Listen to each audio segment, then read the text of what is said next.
do, Evanston resident Dorothy Marks has been a steadfast supporter of the Evanston Art Center for decades, having taken classes and also serving on the board.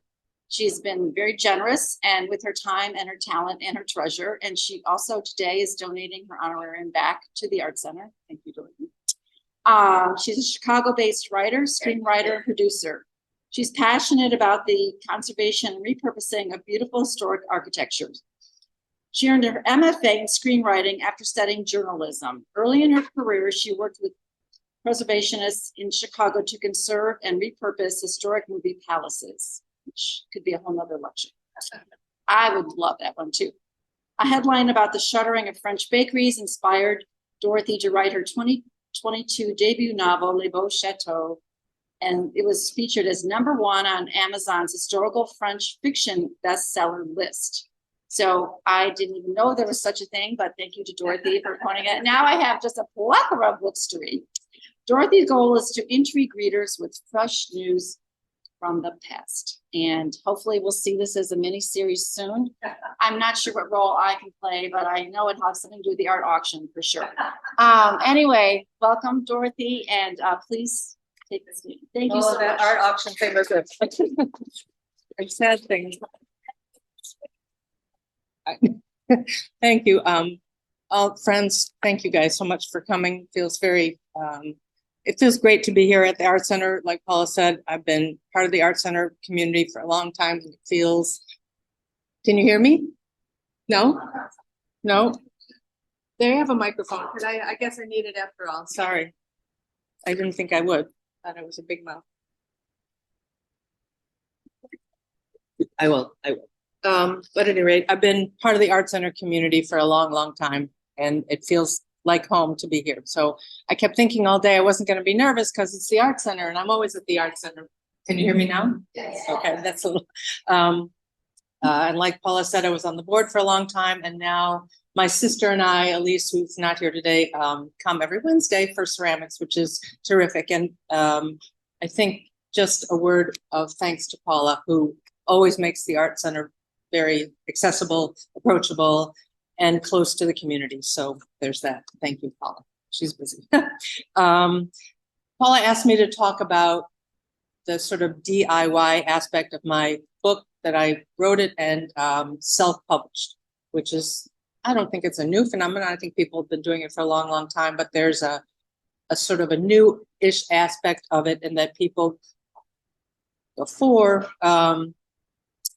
would hire organizations to help them do the art and the layout and the cover art, but they would then have to surrender their IP, their intellectual property. And now that industry has sort of morphed and become a little more sophisticated, and you can hire organizations to help you with all the layout and the editing and the art, and not have to surrender your IP. So that became very attractive for me. But how I got to this story, I've been sort of brewing for a long, long time, about a story of an antiques dealer and a salvage dealer, and someone who repurposed important ornaments from buildings as well as sculpture and other art.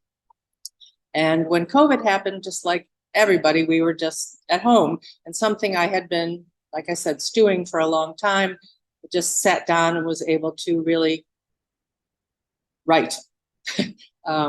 Peter and I were just in Charleston the other day, and a tour guide told me that he, during COVID, got a law degree. So everybody was very industrious, I think, during COVID. We were just in our own little silos and no one telling us to do. I come to that sort of time by myself, which was very different than screenwriting, which had been my most recent training. I had a degree from DePaul in screenwriting in 2015. Screenwriting is a lot of fun, very collaborative, because, as May will tell you, it costs a lot of money to make movies. And so nobody really greenlights movies or even approves of any movies without multiple people agreeing that it's a valuable property. And so there's always notes to be taken for people's stories on screenwriting. And this was an opportunity to sit down in COVID with no one was around, because we were all by ourselves, and write my story without anybody's notes. And it was surprisingly refreshing. I'm usually a very collaborative person, but this was just an opportunity to just pour it all out. So once I had written the first draft, I had found an organization called Girl Friday, which is an organization that helped people do just that, self-publishing. They had great editors, they had great art people, they helped me with the art design and the cover. And I can't say enough about their professionalism. They have a great group. And if anyone is interested in that sort of DIY self-publishing, I can tell you more about that. My publishing date was March 15th, I think. I'm sorry, it was before that. It was right before the Russian invasion into Ukraine. And it was very fortuitous that the bad guys in my story were Russian oligarchs. And when I was first publishing, I was thinking, oh, there might be Russian trolls that would come after me because of that. And then, of course, there was the invasion into Ukraine. I was small potatoes. Those Russians had way bigger fish to fry than anything that I would have had. But it was something that I had thought about. And those Russians continue to be the bad guys in Les Beaux Chateaux, and in a sequel that I'm working on now, as they're still out there causing trouble for Ukrainians and for other people. So that was very, I guess, fortuitous for me that the Russians became the oligarchs.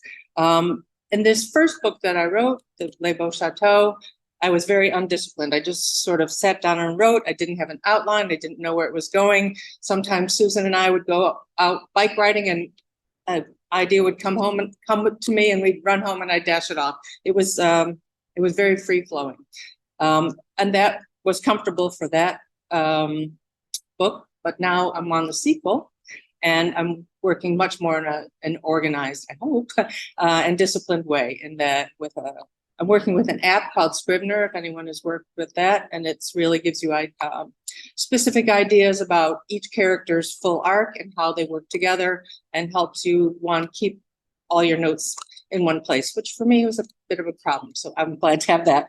And so the sequel is in process. The Russians are still the bad guys in the second book too. People ask me about my influences, and I would say, just like anybody, it's your parents. My mother was an avid and really a consummate collector. She was at auctions and at antiques galleries always, and we were dragged along, and so couldn't help but learn about some of those collecting habits. And then the other aspect of sort of my adult formative years is that I've been part of the Field Museum community for a long time, and watching what people collect, what people treasure, what people hand down, and sort of the narrative of things, if you will. And what becomes artifacts, what becomes art, things that are lifted from one context, from their organic situation. In this case, a lot of the bakeries that were made to be handed down for generations, and then those businesses go out of business. The elements of that become lifted out of France and go into trophy kitchens in the US and in the UK. And then they become art and artifacts, and not just part of people's regular culture. That's a sort of a phenomenon. I think that's, anyway, it's the art and artifacts phenomenon. Things are lifted out of their organic situation. And in that, we also are faced with this sort of post-colonial museum. I don't know if it's a nightmare, I guess it is for certain people, but things that have been collected in museums for years and years, and now we're questioning whether things belong where they are, or should they be returned to their organic context. And the poster child for that are the Elgin marbles that were taken off the Acropolis in 1802 by Lord Thomas Bruce Elgin. And that brings me back a little bit to my screenwriting, in that I have a TV series about that called Provenance that one day I hope to get produced. And that story is, of course, like I said, the removal of these marbles from the Acropolis, but it's told through Mary's eyes. That's Thomas Bruce Elgin's wife. and she was very, very well to do. And he married her very specifically to have the money to be able to do that. When he was young, he went on the grand tour and saw the marbles and thought they were the most important, beautiful art in the world. And he always wanted them for his own gain, for opportunity to teach Brits about what true beauty was. But at any rate, he had always wanted to get them. And became the ambassador to the Ottoman court, and through multiple petitions was able to take those off, mostly because the Ottomans didn't care very much about what was in Greece at all. So one day maybe we will see those Elgin marbles returned to Greece. That's hard to say. And people ask me often if I have a feeling about one way or the other. Do I think things should be returned or not? Or even the Elgin marbles, should they be returned or not? And I really, on any given day, I could something different. There's a lot of reasons why things have been removed and a lot of reasons why things need to be returned. And each piece probably has its own specific narrative. And I think we're in this discussion now, we're in this flux time where so many museums are facing this difficult question, and it's hard to answer. It's very hard to answer that. I guess lastly, I just wanted to say that before I do a little reading, I read a piece in just this week's Wall Street Journal about an exhibit in St. Louis of a man who had collected ornaments from old buildings that were long gone, buildings that had been taken down where the arch is and some other things. And it was a beautiful exhibit of lions, terracotta lions, and beautiful wrought iron things. And this article was encouraging people to see this exhibit. He said, this man, Michael Lewis, was the writer. He said that older viewers of this exhibit would feel nostalgic about the preserved ornamentation, and younger viewers would see vestiges of older America and sort of point to that as sort of alien and different, but that baked terracotta, carved stone, and wrought iron are tactily rich and not the property of a digital age, and that might compel them to be interested in that too, because it's so different from their usual, what they're interested in. So I thought that was interesting that people will look for older pieces to be preserved. I'll read a small reading, short reading. There's two people you need to know about before I read. The first is, I guess there's three. JP is the protagonist of the story. Iris, what do you need to read? Oh, yeah. Iris is the manager. Can you just give them?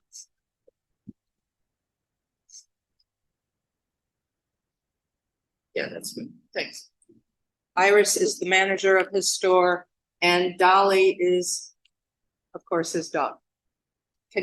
Is it okay? You think it needs to go off more? Okay, good, thanks. So, like I said, there's JP, Iris, and Dolly. Signing off, he joins the customers whom Iris greeted. One is in her early 50s, the follower is in her mid-30s. Sizing them up, he notes the leader, Big Diamond. Fabric swatches are escaping from her tote, along with paint chips, architectural plans, and a measuring tape. A dazzling diamond ring is so large that it catches and drags these tools out of her bag. JP clears his throat and sends out his cultured sales voice. Hello, ladies. May I show you something special today? Remembering the whole north wall, a wide and perfect location for the stone fountain being unloaded in the back, he walks them toward a wrought iron console, sitting snugly in a shadowy corner. Big Diamond answers, we're just looking. I'm not exactly sure what we want. Pretty but quiet, JP's name for her accomplice, nods in agreement. Don't let me get in your way. I don't know what you want either, but I'm sure that you'll find it here at Les Beauchettes. I have hundreds of these, and he picks up and turns a porcelain hand mold for gloves. Many similar life-size models are jumbled in a galvanized trough. Behind it stands a Wisconsin summer camp totem pole made from birch bark. Are you perhaps outfitting a boys' summer camp? If so, I have just the thing. Both Big Diamond and Pretty But Quiet smile. Mostly we sell French artifacts. Well, I guess you know that, right? They nod. Do you know the work of Edgar Brandt, Ferroforge artisan? He reaches for a well-thumbed book sitting on the shelf with an iron console. He flips the book to a page showing Edgar Brandt's most famous iron staircase in a beautiful Art Deco room. Big Diamond's eyes light up. Yes, something special like that. Well, not a staircase, but a magnificent piece that is just what we need for the foyer. Pretty But Quiet nods again. Looking around, JP feigns ignorance of the inventory. Let's see. Gesturing for them to follow, he walks across a bridge from one showroom to another. Dozens of vintage sinks line one row, and spiked wooden stands to dry wine bottles fill another. While large school chalkboards of wooden frames and a few wooden school desks and stacks of stained glass elements line the aisleways. To the right is another trough brimming with printers' type blocks, and to the left yet another full of hundreds of glass doorknobs. Baskets dangle among light fixtures, and street signs from cities around the world hang low so as to be unavoidable. Several gravestones with old moss clinging to the edges lean against the wall next to church pews and giant crucifixes. Like a mama duck teaching ducklings about the world, he traverses the entire multi-thousand square foot showroom with the blondes in tow. He leads them to the basement and back to the north wall, a full circle. Okay, you can stop me anytime when you see the perfect thing for your foyer. Pretty But Quiet asks, where did you get all this stuff? JP laughs. I've been on the hunt all my life. My dad did this as a hobby in France, of course, and we've been buying this stuff together since I was in short pants. We've been, my dad, Victor, he's the real mastermind of this outfit. He's selected and purchased every item in the piece, and he's driven on a quest for rarity, curiosity, antiquity, but more than anything, Victor knows beauty. He knows beauty. So, you like Ferroforge. Did you notice this piece? Big Diamond's brow furrows. She fishes eyeglasses out of her bag, along with another fabric sample clinging to her ring. Looking carefully, they approach the console. JP runs his hand over the iron roses and rests them on a splendidly wrought leaf. So you know that ironmongers have their own special recipes for the metal they fashion. Some like the iron to be dark, or red, or shiny, or green, like ceramicists, or say even bakers. With their proprietary recipes, these guys keep their secrets locked away. This place in particular is dazzling. This piece. He likes this piece. It does everything that you want wrought iron to do. Wait, you know the difference between wrought iron and, say, pressed iron? Seduced by the sales magic, the blondes are wide-eyed yet silent. JP's knowledge has them riveted like children at story time. All these shapes, these roses, branches, thorns, leaves, they're hand-wrought. No press or form or template makes these. No, these are heated to white hot and beaten on an anvil to these realistic shapes. And this branch, see how it goes from chocolate brown to black? That's entirely intentional. This artisan has such control over his materials. This is made by a master. It's not signed Edgar Brandt, but I'm guessing it comes from his forge. The blondes lock eyes in approval. JP steps away. It is a very big piece. Few homes or apartments can accommodate this size. It's been in the showroom for several years, definitely too long. Iris has excellent timing. She and Dolly approach to tell JP there's a call for him. Excuse me, ladies, I have to attend to this. If you have any questions or want to know about any of our antiques, we're here to help. Big Diamond asks, how much is the console? JP reaches toward it, flipping over the tag that he wrote. He knows just what it says. 30,000, but let's see if it's exactly what you want. We can accommodate you. I really love this piece, and I want it to go to the perfect place. JP, Iris, and Dolly walk back to their desks. I'll figure out the best lighting for the fountain on the wall, Iris says. I'll call the guy in White Plains and have it displayed when he comes in. JP congratulates himself for giving Iris so much room to thrive. She's a great strategist. The blondes begin measuring. Thank you.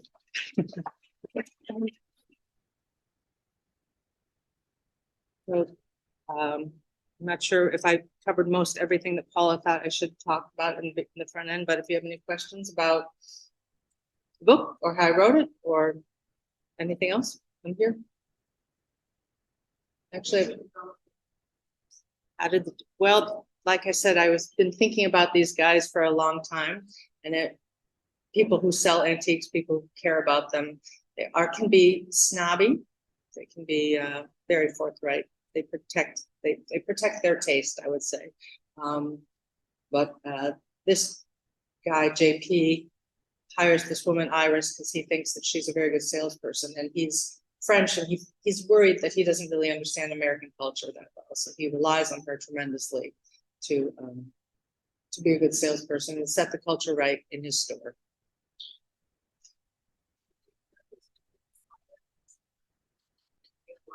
I'm sorry? Were the characters were inspired and were part of the characters taking real life? I think that probably everybody who writes or paints or does ceramics includes elements of things that they've experienced or people they know in every character. And it's important, for me, it was important to fictionalize everybody, but there's elements of lots of people I know in a lot of these characters. So absolutely yes, and definitely no. Read the article. If bakeries being shut down. Did you have an interest in France? Did you travel in France? I had, thank you, yeah. Peter and I have traveled in France, and I've traveled in France a bunch, yes, very interested. Gail and I made a movie about Janina Marks, my mother-in-law, and we went to Cannes a couple of times, and we brought the movie about Janina there one year. Yes, I'm very interested in French culture, and being in France, who wouldn't? I know just enough to be dangerous to sort of know what I want to look for online for details about towns, the way they look or the way buildings look, how things are taken down. So yes.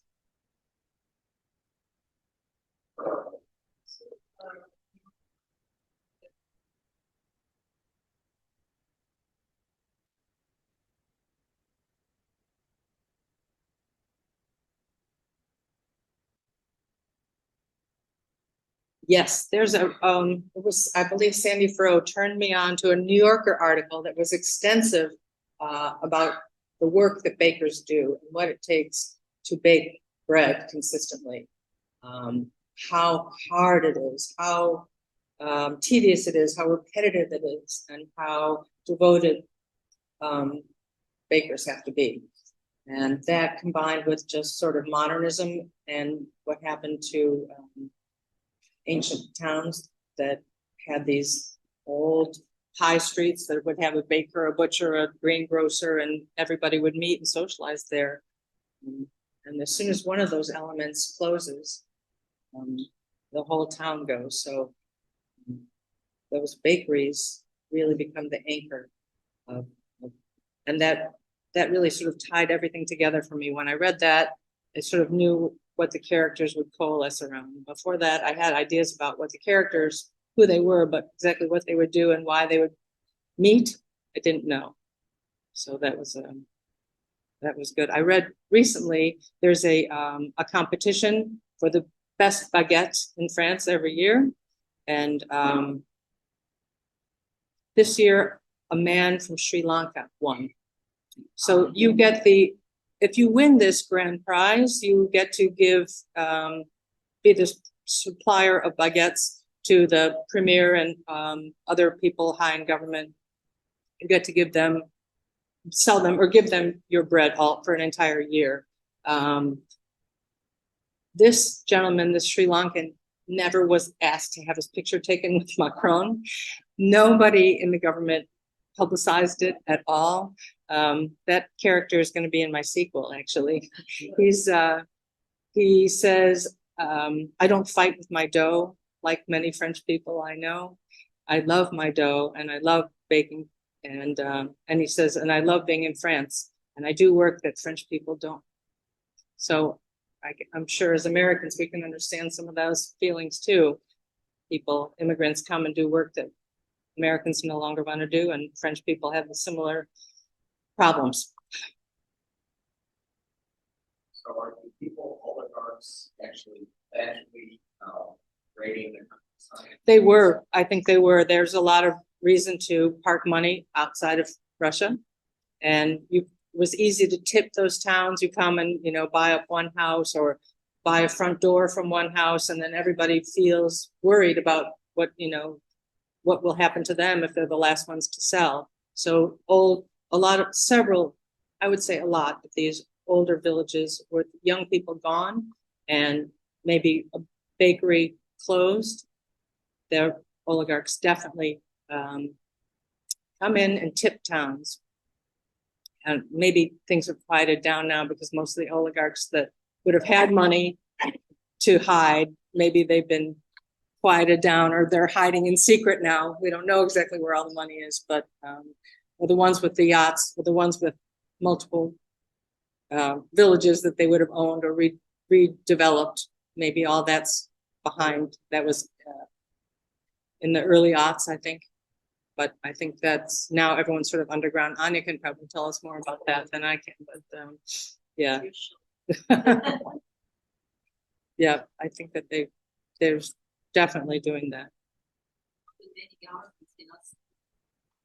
Right. Right. If there's any other questions, I'm here. What lessons did you take from film school? We talked about the differences, and then as a follow-up, did you have this all converted to a film or to a TV series?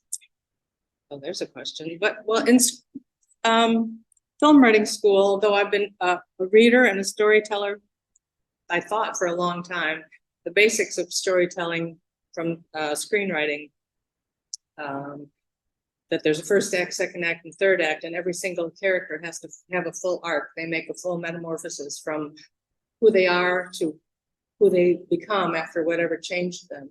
And it becomes very simplistic and sort of to a degree in screenwriting and very mechanical, but every story that's worth reading or every movie that's worth watching has those arcs. And so it became very evident in screenwriting school and became more important, I think, in writing a novel, that every character has to change fully.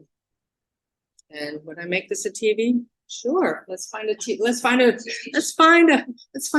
producer and I'll adapt this, no problem.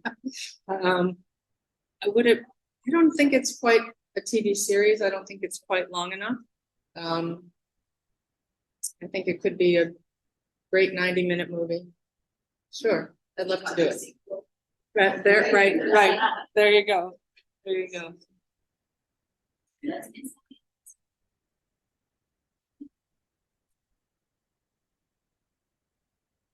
I never thought about that. I don't know. Maybe I'm not sure if they would embrace this worry about preservation, or they would think, "Oh, what do those Americans know?" That's a good question, Irma. I don't know. I think that preservation, people that care about preservation, probably from France to the United States have similar goals, but it just depends. Here, one of the characters, a woman named Veronique Vivi, is committed to preserving or trying to preserve some of those ancient villages. She has an organization called Whole France, and she gives bridge loans to people who promise to keep villages all together, or at least to preserve them as best they can the way they are. And I don't know if there's any such movement. I dreamt her up. She's completely fictionalized. She's not based on anybody I know. But maybe there are people who have, I know certainly in Paris, there's lots of rules about preservation, what you can do and not do in various neighborhoods. But in terms of countrywide, I don't really know. I hadn't really thought about translating it. I don't know.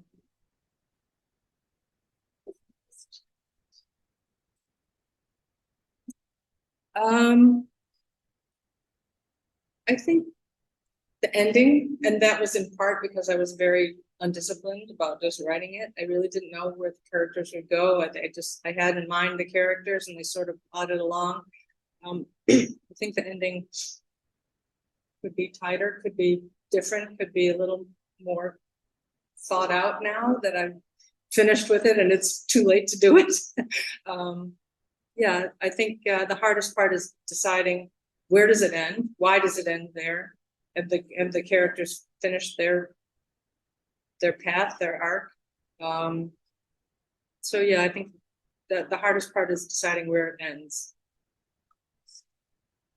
I didn't really think I would. I didn't think that I thought I was done with those characters, but a number of people said to me, "Oh, what happens to Victor and JP?" And so I started thinking, I wonder what does happen to them.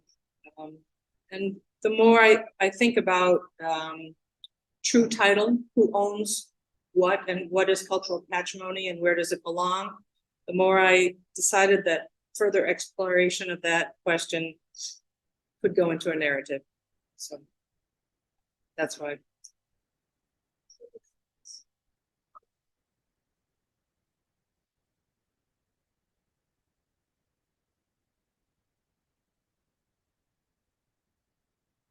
Right.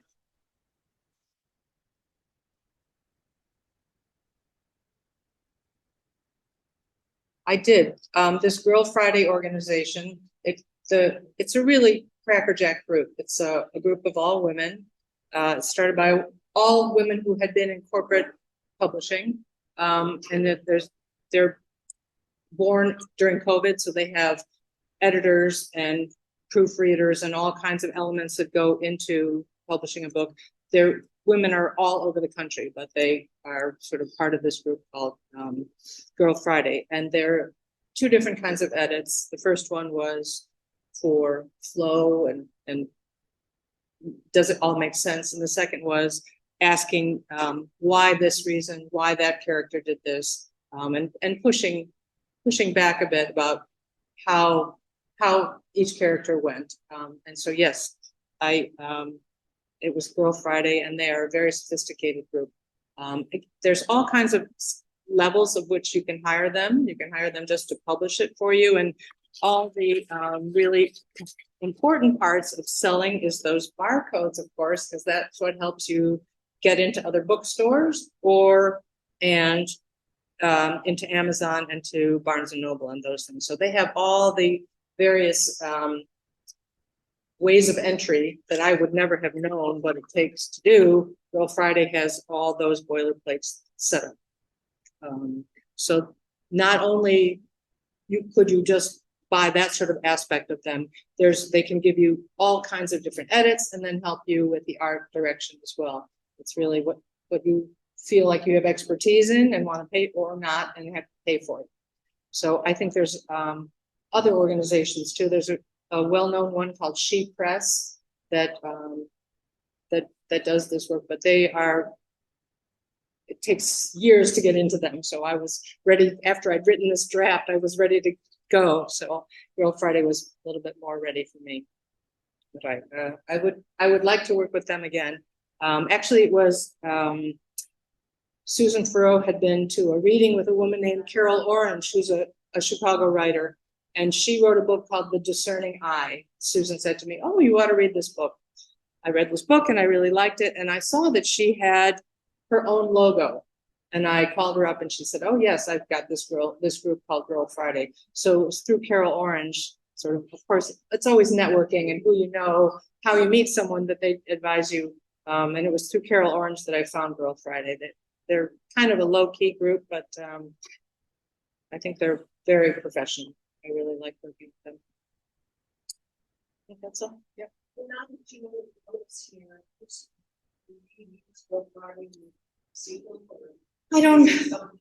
I mean, I think ultimately now, to May's question, also to yours, is that what's the difficult part, and that is self-publishing. You have to do all your own publicity, and if you were published with an organization behind you that knows how to do all that publicity, there's a whole different aspect to what it takes. And truth be told, I have not been very good at this self-promotion thing, so, ideally, I would like to be published by a regular publisher next time, but I don't know, I don't have a draft together yet enough to write to, agents and say, what do you think about taking me on?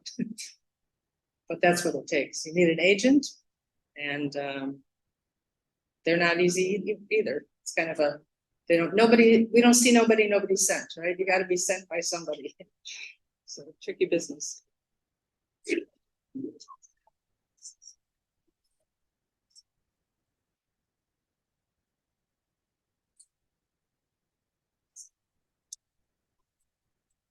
During COVID, what was exciting was the mail or the garbage delivery, right? And now we're not in COVID, and I've had far less time. But there's a certain something in me, I can't explain it, that I have ideas and I just got to sit down and write them. Now, whether they necessarily go into the plot, sometimes they do and sometimes they don't. But I read the newspaper. I have newspaper clips this high of ideas that should or could go in a story, and ideas of ways that I could make a fictional character out of something I read in the paper. Almost everything that I write comes from a real story, or it depends if you believe the news or not. It comes from a newspaper source. How's that? And I fictionalize it. And in terms of a process, I'd like to say I write every day, but that would not be the truth. On days that it can be quiet, I could sit down and write for hours. Just like you, life is busy. So I know people who are very disciplined and turn off the phone and don't answer the doorbell and don't make plans for those 2 hours a day or 1,000 words or whatever it takes. And I'm not quite that strict with myself. Maybe sometime I will be, but for now, it depends on inspiration. That's my process. If I see something that really I have to answer in my heart, or I can see the germ of an idea in something, that's when I write. So not very regularly. Thank you guys very much. Really appreciate it. Thank you very much.